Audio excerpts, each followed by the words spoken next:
They didn't lift a finger to help me go to college, but years down the road, they had the nerve to expect me to fork over $100,000 for my sister's dream wedding. I grew up in a quiet little town in a modest 2-story house with my folks and my older sister, Lena. She was just 3 years ahead of me, but you'd think we came from 2 completely different lives. My dad ran a small cafe, not anything fancy, but it brought in enough to keep us comfortable. Mom mostly stayed home, though she'd step in to help at the cafe now and then. We weren't rich, not by a long shot, but we had what we needed. At least, most of us did. Lena, honey, that was absolutely brilliant. I remember Mom gushing one night after some school event. You're gonna go so far in life, you've got so much talent. I stood there in the hallway, still clutching my own little science fair certificate, invisible in that moment. That's how it always went. Lena was the shining star, and I was just kind of there, orbiting around her light. It became a running theme growing up. Lena got the latest iPhone fresh out of the box. I got her old one, the screen already cracked. She wore all the nice clothes with the fancy labels, and I'd get her hand-me-downs once she got bored of them. Family get-togethers? They turned into full-on highlight reels of Lena's life. Did you hear about Lena's SAT scores? Dad would brag to whoever was nearby. Top percentile. And she's leading the debate team too. I learned early on to blend into the background when these conversations started. It didn't matter that I was getting straight A's or that I was treasurer of the environmental club. That just wasn't worth mentioning in our house. It wasn't that I was falling behind, I was doing just fine, but in our family, fine might as well have meant failure. I remember folding laundry with Mom one day, and out of the blue she said, "Ivy, you should really look into something practical. Maybe a retail job or something in service. There's nothing wrong with honest work." It stung hearing that.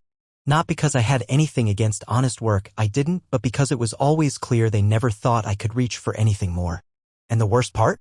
They didn't just doubt me, they acted like it was their job to keep me in my place. Looking back, I can see how those years shaped everything that followed. The constant comparisons. The little digs that didn't seem like much at the time. The unspoken but very clear message, Lena was the one with the potential and I was just not. Those moments left scars, no doubt. But sometimes those wounds turn into the fuel you need to push forward. And my family? They had no idea how much their treatment would end up affecting all of our lives down the line. I still remember the day Lena got her college acceptance letter. The house felt like it had won the lottery. Mom whipped up her favorite meal, Dad came home with a bottle of wine that probably cost more than our weekly groceries, and the whole evening was spent planning out her bright, shiny future. Our brilliant girl's off to one of the best schools in the city, Mom kept saying, glowing with pride. We've been saving for this since the day you were born, sweetheart. I sat there at the table, nudging food around my plate, trying to picture what my own celebration might look like in a couple years. I should have known better. When my turn came, the response wasn't just different, it was like they were reading from a different script entirely. I had put in the work. Kept my grades up, joined clubs, even took extra classes to beef up my college apps. But none of that seemed to register. College? Mom actually laughed when I brought it up. Not a chuckle. A laugh. Sharp, almost cruel. Ivy, be realistic. We just don't have the money for that. But what about the savings you had for Lena? I asked, my voice barely holding steady. Dad shifted uncomfortably in his seat. That was different, he said. Lena had a clear plan, exceptional scores. You're more suited for something hands-on. Something practical. And then he added, actually, I could use an extra waitress at the cafe. I couldn't believe what I was hearing.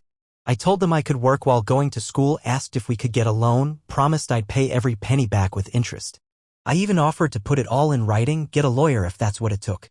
But Mom shut it down cold. We don't borrow from anyone. That's our principle. We're not making exceptions. Accept your limitations, she said. Find a job that fits. I cried that night, harder than I had in years. But by the time the sun came up, something in me had shifted.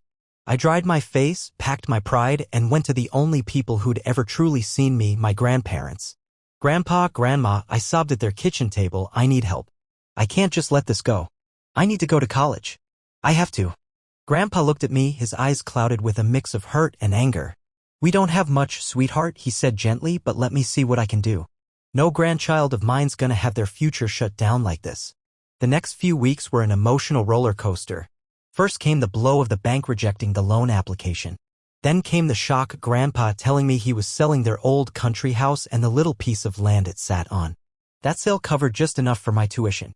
I applied to a program in investment management far from home, as far as I could possibly get. The day I left, my parents didn't even bother to come see me off. Only Grandma and Grandpa stood at that bus stop. Grandma wrapped me up in a hug like she never wanted to let go, and Grandpa stood beside her, blinking away tears he pretended weren't there. From that point on, I cut my parents out of my life entirely. Whenever I came back during breaks, I stayed with my grandparents in their new, smaller home. Their sacrifice reminded me every day what real love and support look like. After 4 years of busting my tail, I graduated with a degree in investment management. I came back to my hometown full of hope and holding that diploma like a ticket to a new life. But reality hit me fast and hard. The job market wasn't exactly throwing open its doors. I sent out application after application and got nothing but radio silence in return. Eventually, I landed a job with a small trading firm. It wasn't the big-time Wall Street gig I'd imagined, but it was a foot in the door. I found a little apartment out on the edge of town, nothing fancy, but it was mine. Paid for with my own hard-earned cash. Then came the call I never saw coming. "Ivy," Lena said, her voice sugary sweet through the phone, "it's been forever. You should come over for dinner this weekend. I'd really love to catch up." There was something in her voice that should have tipped me off, but I ignored it. I wanted to believe time might have changed things. Maybe now that we were grown, we could finally have the kind of relationship sisters are supposed to have. Turns out I couldn't have been more wrong. The second I stepped into Lena's house that evening, I felt it in my gut. I'd walked straight into an ambush. My parents were already there, sitting comfortably like they owned the place. Lena's boyfriend was there too, a slick guy in a pricey suit who barely looked in my direction. The setup was too polished to be casual. And the moment we sat down to eat, the interrogation kicked off. "So, Ivy," Mom began, holding her fork midair like she was on some talk show, "tell us about this job of yours." I kept my voice as steady as I could. "I'm working at a trading company. It's small, but..." Lena cut me off with a laugh, the kind that stings more than it entertains. "Trading company? You mean like those discount chains? Please. You didn't need a degree for that. Pretty sure anyone could walk in off the street and land that job." Unlike Lena, Mom chimed in proudly, who's already a manager at the Citibank. "And Ethan here," she gestured toward the boyfriend, "is a lawyer with Anderson and Pierce." He gave a smug little nod. "Top law firm in the state," he added like he was reciting a line from a commercial. "I told you college wasn't necessary for you, sweetie," Mom said with a dramatic sigh. "Such a shame about your grandfather's property." Dad chuckled as he swirled the wine in his glass like some fancy critic. "Hey, my offer's still on the table," he said. "I could use an educated waitress down at the cafe. Imagine it, would you like fries with that? From someone with a college degree." They all burst out laughing. All except me. I sat there, eyes fixed on my plate, quietly moving food around like I used to when I was a kid, trying not to cry at dinner. Then, out of nowhere, Lena asked, "Where are you living these days?" Her tone was casual, but I hadn't even mentioned it yet. "I found a place on Cedar Street," I said, barely above a whisper. The whole table reacted like I just announced I was living in a ditch. Lena's eyes widened like I'd said something scandalous. "Cedar Street," she said, mock concern dripping from her voice. "Ivy, that's literally the worst neighborhood in the city." She paused, milking the moment. "Well, I guess it makes sense, for people who can't afford much better." "Beggars," Mom whispered theatrically, hand to her mouth like she was sharing a scandalous secret. And just like that, they all laughed again. That was it. Something inside me snapped. All the years of distance, all the work I'd done to build a life on my own, it hadn't changed a thing. They were still the same condescending, cruel people I'd grown up with. I pushed my chair back with a screech that cut through the laughter. "You know what?" I said, standing so fast the room went quiet. "I'd rather be a beggar than end up like any of you." My voice shook with rage, but I didn't hold back. At least I got to where I am without clinging to someone else's money or reputation. I did it on my own. I grabbed my purse and made for the door, ignoring the stunned silence, the half-hearted protests, and the judgment they tried to throw after me. I stepped out into the night and promised myself I was done. That would be the last time I let them into my life. Funny thing about life, it likes to surprise you just when you think you've hit a wall. I was still working at the small trading firm, doing what I could to stay afloat, feeling stuck, when my phone rang out of the blue one afternoon. It was Zoe, my old college roommate.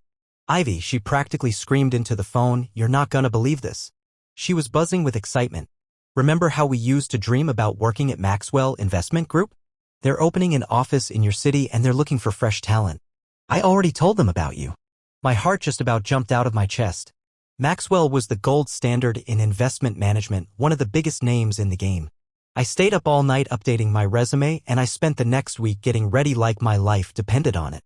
When I finally stepped into their temporary office for the interview, I had this strange feeling that everything I'd been through had led to that exact moment. The interview was no joke. They grilled me on everything: market trends, investment models, past projects. But I was ready. All those extra hours I'd spent learning, all the time I'd poured into side research and late-night studying, it paid off. A week later, the call came. I got the job. From that first day, I gave it everything I had. While everyone else was packing up at 5, I stayed late. I drafted proposals, studied market behavior, and built strategies no one else had time to figure out. My first major assignment was managing a portfolio for a mid-sized tech firm. In just 3 months, I brought in a 40% return. That's when people started paying attention. "Ivy, this is exceptional," my supervisor told me during my 6-month review. And just like that, he handed me a bonus bigger than my entire yearly salary at the last place. But I didn't stop there. I worked harder, took on more clients, and started building a reputation as the woman who could turn financial wreckage into solid gold.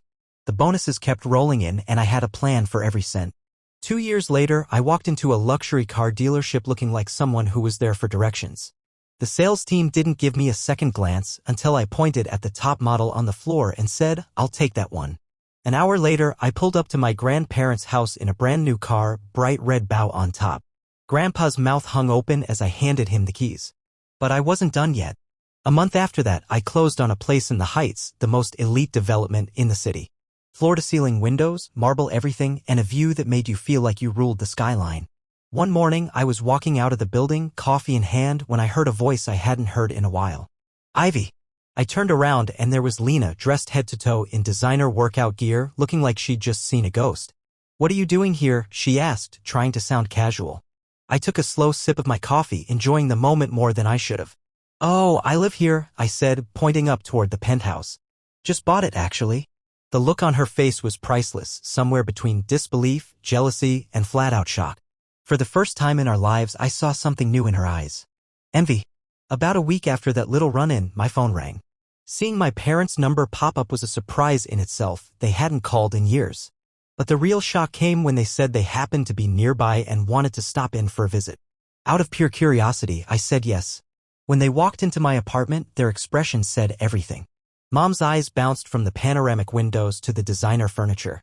Dad hovered in the entryway like he wasn't sure if he was allowed to step on the floors.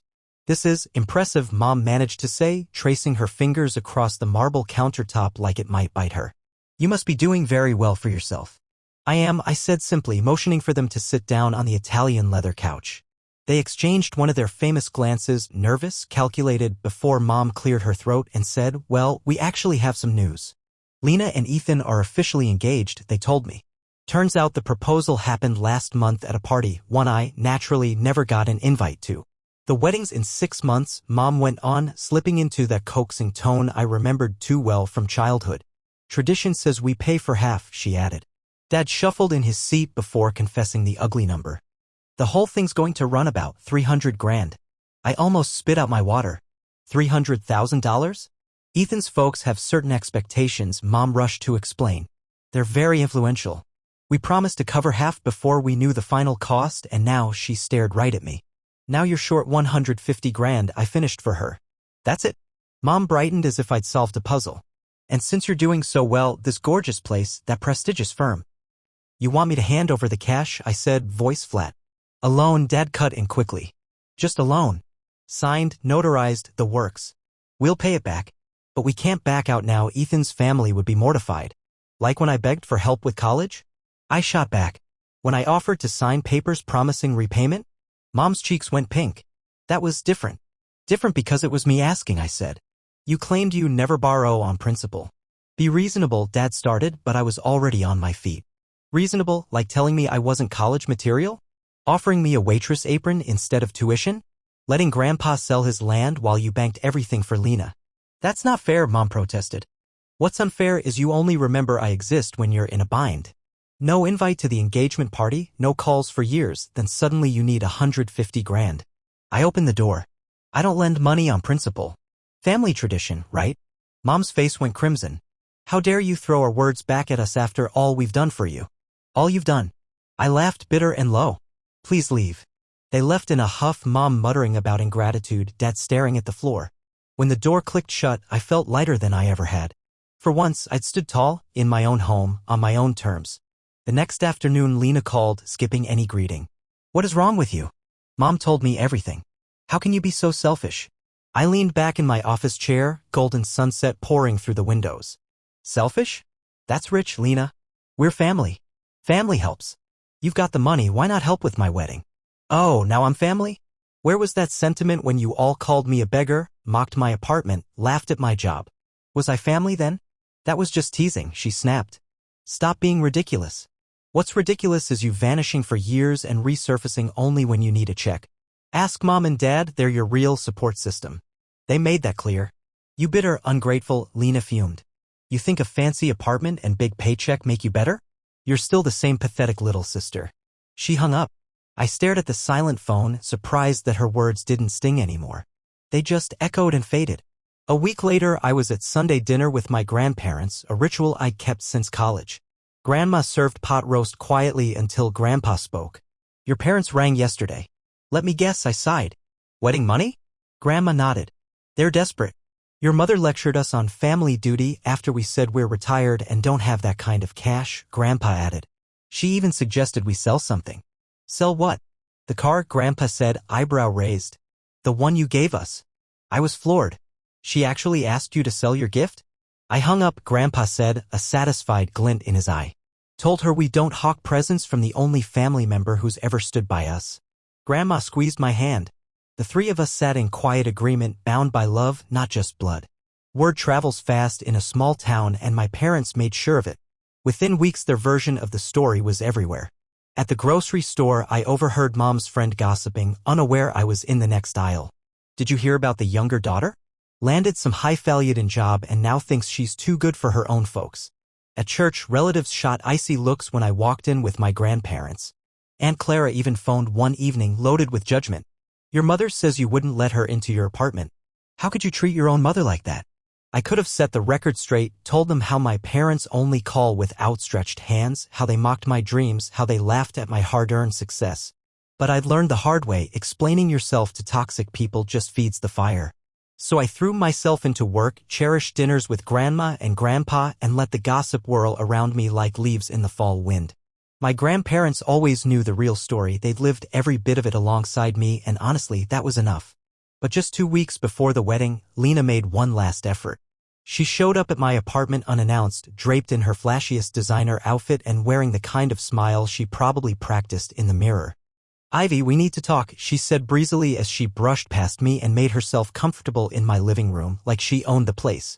I stayed by the window, arms folded, watching her as she settled onto my couch. "Why are you really here, Lena?" "To make peace," she said with a smile so polished it practically had its own zip code. "And to help you understand what's at stake. See, Ethan's parents, they're not just wealthy. They're old money. They've got connections in all the right places. This wedding has to be perfect." I didn't say anything. I knew she wasn't done. She twisted her shiny engagement ring nervously. "The final payments are due next week, venue, planner, flowers, all of it. If Mom and Dad can't cover their share, it'll be humiliating. Ethan's family will find out. It won't just reflect badly on them, it'll reflect badly on me, on my future with him. So this little visit isn't really about us making peace," I said. "It's about the money." She hesitated for a second. "Well, yes." But she stood up and came closer, resting her hand lightly on my arm. "Ivy, please. You're my sister. I need your help. We need to make a strong impression on Ethan's parents." I gently pulled my arm away, walked to the door, and opened it wide. "I don't care about Ethan's parents. I don't care about your fairy tale wedding. And most of all, I don't care what any of you think anymore. You're making a huge mistake," she said, her voice trembling with anger. "You're going to regret this." But I just smiled, calm and certain. "No, Lena. For the first time in my life, I know I won't." A few days later, my phone lit up with a text from Jenna, Lena's old college friend, one of the few people in that circle who'd always treated me kindly. "You should probably know what happened last night," she wrote. "Your parents had to come clean to Ethan's family at the country club. Couldn't dodge the wedding planner anymore. It was a scene. I could see it play out in my mind, the elegant dining room, crystal chandeliers, Ethan's parents in designer suits, the awkward moment when my parents had to admit they didn't have the money. According to Jenna, Ethan's mother had gone bright purple with rage. After that, the fairy tale started to fray at the edges. The Maldives honeymoon suite? Cancelled. The champagne order? Downgraded. The custom floral arrangements? Scaled back. Ethan's parents eventually agreed to cover the full bill, but the damage had already been done. The wedding still happened, just a little less glittery than originally planned. I wasn't invited, not that I expected to be. My grandparents got an invitation but politely declined, claiming prior commitments. Instead, we spent that Saturday together, just the three of us, enjoying a quiet backyard picnic and completely ignoring whatever spectacle was happening across town. A week later, the photos started popping up on social media. I scrolled through them one evening, glass of wine in hand, taking my time. Lena looked perfect in her designer dress, and Ethan, well, he looked stiff, formal, posed like a wax figure surrounded by other very expensive wax figures. My parents were easy to spot too, dressed in shiny new clothes they probably couldn't afford, their smiles tight, their posture strained. Ethan's parents only showed up in a handful of shots. And in one especially telling photo, his mother was caught glancing at my parents with the same expression someone might have if they'd stepped in something unpleasant. Jenna kept me posted after that. Lena and Ethan moved into a house his parents had bought them as a wedding gift. My parents didn't visit often. Apparently, they weren't quite the type of in-laws Ethan's family had imagined. I haven't spoken to my parents or to Lena since before the wedding. And truthfully, I don't think I ever will again. But here I am now, sitting in my apartment, watching the sun dip behind the skyline, turning the glass and steel around me gold. And I feel okay. More than okay. I feel at peace. Some bridges, once burned, are better left as ashes.